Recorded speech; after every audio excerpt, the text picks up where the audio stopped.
کار چې کوم په الله تعالی راضي کیږي هغه څه شی دی الله محبوب مبارک فرمایي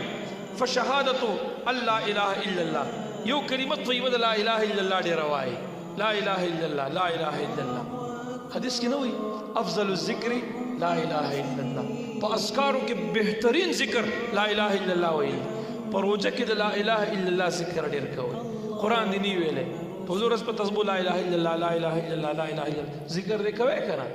قران شریف دی نه ویل چې ټیم ویل شي وای بهتره ده همداسې قران رانه کولو ګوره ورته خبره ده خو کنه دی ویل لا اله الا الله وای یو حدیث مبارک کې داسې راځي په مرقات کې مولا علی قاری رحمه الله ذکر کړی او بعضی په فتاوی دارالعلوم دیوبند کې دا روایت ذکر دی خو په مختلفو الفاظو باندې ذکر دی د دې دوه کتابونو حواله مې درکړه محی الدین ابن عربی سے فرمای محی الدین ابن عربی سے وی ما دا حدیث مبارک رسیدلو چې نبی علیہ السلام فرمای چا چې په خپل جون کې او یا زر لا اله الا الله اول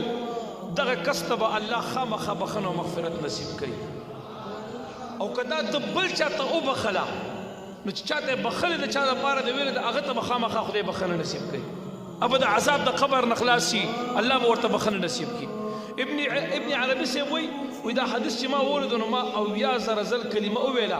خو د چا د پاره منیت نو کړ چې د پاره مې هغه د پاره هغه د پاره بس وی او یا زر مې ویلا چې په کوم ورځ باندې پوره شو په دغه ورځ باندې زمونږ د اهل الله د جملې نه یو نوجوان ځوان دی دغه مور مړه هغه په خپل مور پسې خیرات کړو خو دا الګ ډیر کشفیو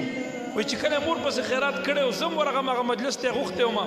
ابن عربی سے وی ناست ما وی دا الګ ناګهانه په جړاش مرقات کې دا حدیث ذکر دی دا روایت ذکر دی وی چې الګ په جړاش ما تاسو کو چې بچیا ولې جاړي وی دا الګ کشفو درته چې ما اوس مور په جهنم کې ولیدا معذبه او ډیر په سخت تکلیف کې ولیدا وی دی الګ ډیر جړل ابن عربی سے وی زما په دې زړه کې په دې الګ باندې رحم راغی ما پټ په دې زړه کې ویل چې یا الله دا کوم د کلمې طیبې ختم ما کړو نن پوره شو دا دې ثواب ما د دې الګ د مور په روح پسې بخلې دی وی چې دا مې ویل یو شی به تیر شو وی دا الګ اوخ یو چکی او ناګهانه په خندا شو او په خوشاله شو ما ورته چې ولې خاندي بچیا وی راته وی چې اوس زما مور الله تعالی د جهنم د اور آزاد کا او جنت ته داخله کو په نعمتونو په خوشالو کې مې مور ولید نو ځکه خوشاله او خاندېګم یاد ساته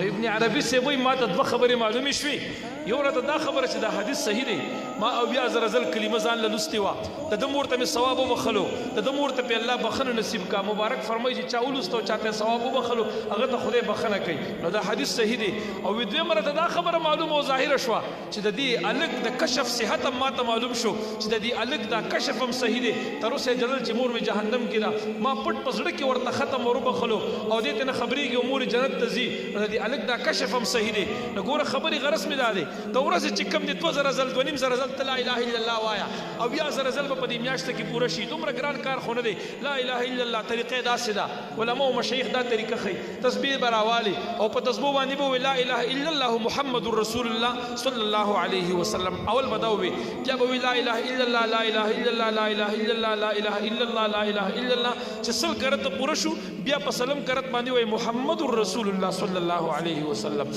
دا یو ځل شو سلزل شو داس بیا دا شروع شو اول ځل باندې بیا لا اله الا الله محمد رسول الله صلی الله علیه وسلم بیا لا اله الا الله لا اله الا الله لا اله الا الله لا اله الا الله چې سل کرت پوره شو بیا مو محمد رسول الله صلی الله علیه وسلم په دې ترتیب باندې د ورځې وایا 2.5 ځل د ورځې وایا دا څه ګران کار نه دی